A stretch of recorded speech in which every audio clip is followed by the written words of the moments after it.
Well, here we are after Spring Split Regional 1. Hello everyone, welcome back to our real talk, and I have an announcement to make. I have no ball knowledge.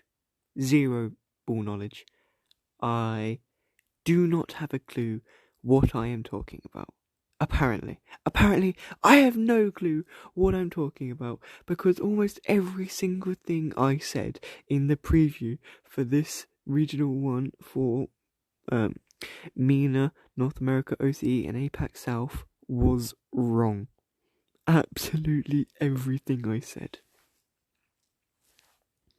So, because everything I said was so wrong, let's take a look at what actually happened. These starting episodes, at the moment I have exams, so these will all be quite quick, but from next week, so this time next week, you lot will be getting 45-minute episodes. So those are decent length episodes for you lot to watch. Anyway, I don't have a lot of time, so let's hurry up. Yeah? Deal? Cool, let's go. Anyway, North America had a surprising story with Ghost going 6-0 on the first day against NRG in version 1. NRG then went to the lower bracket where they played all mid and they swept, and you're thinking, okay, maybe it's just a bad day. But no, they got swept by Rogue, and they were out. NRG finished 9th to 12th. Acru finished ahead of them. Rogue finished ahead of them. Ghost Gaming finished ahead of them. Even Envy finished ahead of them. NRG went out. They got shook. Everyone was so shocked. It was a really big surprise. What was also a surprise was Complexity coming back to be Envy in their game up in the upper bracket. That was a surprise to a lot of people. But they did also end up then getting beaten by Acru 3-2, which was a massive surprise to everyone. Acru pulled off possibly one of the most underdog stories, the best underdog stories in NA. Nearly. They were one game off, they were one goal off twice from beating version 1 and playing SSG for what would have been 5th and 6th. But still, top 8 finish from Acru, that is impressive, and I really didn't see that one coming. Other news, surprise finishes, I guess. Rogue, I didn't expect them to do as well as they did. I thought they'd struggle against NRG. They did struggle against FaZe, but that was also a very close game, or series. And again, they were only in overtime off beating FaZe and playing SSG, which could have changed the entire bracket. Speaking of FaZe playing SSG, that was a fantastic game. I mean, FaZe taking 4 in a row against SSG, it really hurts as a Space Station fan. But we got revenge eventually. Obviously, G2 and FaZe, honestly, kind of blitzed their way through. I mean, G2 had a couple stumbles at the start. I mean, against Friends, they went 3-2. Complexity was 3-1. Whereas FaZe had it the other way around. They went 3-1 against Accelerate, 3-2 versus Rogue. They both kind of swept past in the upper bracket semi-final, I guess. That's a bit harsh to say, but they kind of did. They made it to the upper final. But that was really it. I mean, FaZe weren't really there after DFH Stadium. They blew a lead at DFH Stadium, threw it twice, went to OT, G2 won it, and then they went downhill. Problematic. Maybe we'll see a comeback from them. Still yet to make a final with Sipical on the squad. That'll be a rough one for him to take. SSG then made a lower bracket run after losing to FaZe in the upper bracket semi-finals. Swept version 1. Beat Ghost 4-1 and then revenged on FaZe 4-1, leading a G2 and SSG grand final. It was a great grand final. I mean, this was fantastic. A bracket reset from SSG, leading there to be 13 games in the overall grand finals. And I think, unfortunately for them, they just about ran out of steam at the end. But their Champions Field game in the first series, when they won 7-0 in Game 7, was really impressive, as well as the Wasteland Night where they beat them 5-2 in the second series. Unfortunately for them, they couldn't pull off the comeback, and they fell to G2 4-3, 4-2. Obviously, maybe if SSG hadn't lost a phase in the way they did, maybe we could have seen a completely different story, but we didn't, and that's the way it goes.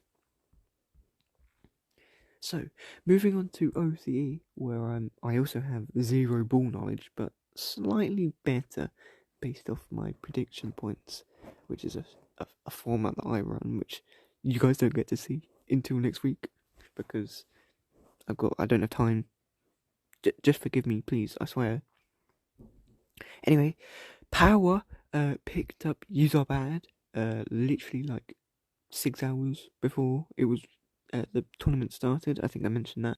But as expected, Power X Ground Zero did really well. They kind of just breezed through their side of the bracket. Honestly, their entire tournament, they kind of just breezed through. I mean, I don't think they went to a single Game 5 or Game 7 in those respective series, whereas KCP and Renegade struggled more. So KCP had a bit of a struggle, kind of. I mean, they beat Kibbles 3-0, beat Eclipse 3-0, but then they ran into Kaka's Minions, where they had a couple problems, losing in 7, and then they did beat 3-1-2s 4-0 after that, but then when they came to play Renegades, it wasn't as good, that is for sure. Anyway, unfortunately for me, my team, or my favourite team in OCE, which was Attack of the Attack of the Invisible Ninja, that is a really hard name to say, who got picked up by Ground Zero, flopped. They went 1-6 against Renegades and Severity Gaming. That kind of sucks. What sucks more was Direwolves underperforming horrendously, in my opinion. 3-2 barely over Rent Free, and then losing 3-1 to Kaka's Minions. I know that Kaka's Minions came in third, but I still think that's a bit of a disappointment for Direwolves. Then barely scraping a win against Eclipse, and then struggling as well with Severity Gaming. Then when they came to play Renegades, they only scored 1 goal in the whole series. 9-1 in goals in the whole series, and getting swept 4-0. I mean, that is just not what you want to see. Renegades was a shock to me. I say that it was a shock. I mean, I guess they just underperformed in their last regional of the last split, but they kind of shocked me, making second. I didn't really expect that from them, but at the end of the day, they did it. Surprise as well, KCP dropped a bit earlier than I thought they would have. I thought they would have made grand finals at least come third. They didn't. That was Kaka's Minions, and that was probably the biggest underdog story for me in OCE. I did not expect Kaka's Minions to come top 3, let alone top 6 at all. I don't even know where I put them. I think I put them much further down. I think I must have put them in 9th to 12th. I had absolutely no belief in them, but somehow they managed to pull it off and prove me wrong. So, clearly, I have no knowledge of the OCE scene.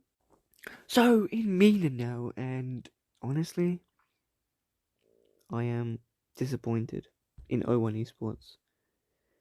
Again, like KCP, they came fourth, but I expected them to make grand finals, and again, at least top 3. Not get knocked out in upper bracket round 2, but then again, as well as KCP, the team that did that came third. I mean, this has just been an immense weekend. Teams popping out of nowhere, upsetting other teams. I mean, where has Cola come from?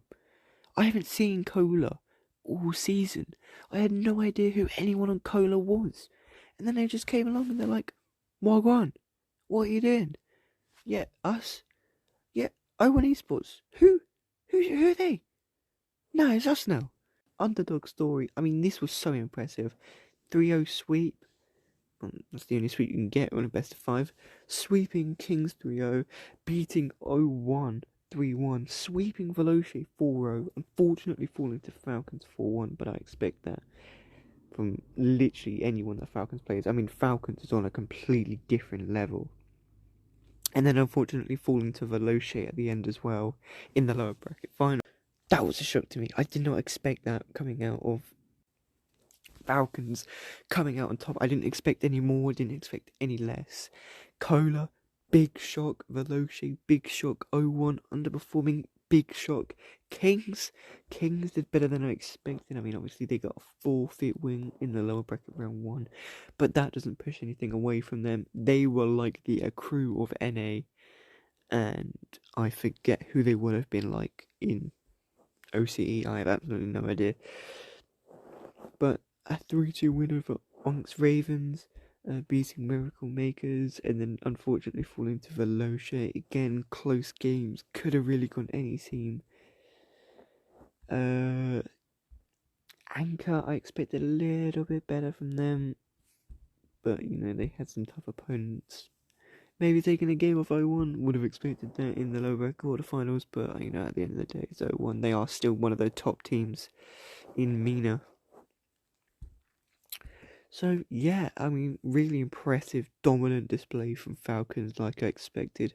O1 underperforming, maybe that's something that they have to look forward to, try fix in the next regional. I mean, they didn't even win the game in the upper bracket because they got a forfeit win in the first round. So maybe that's something that they need to look into.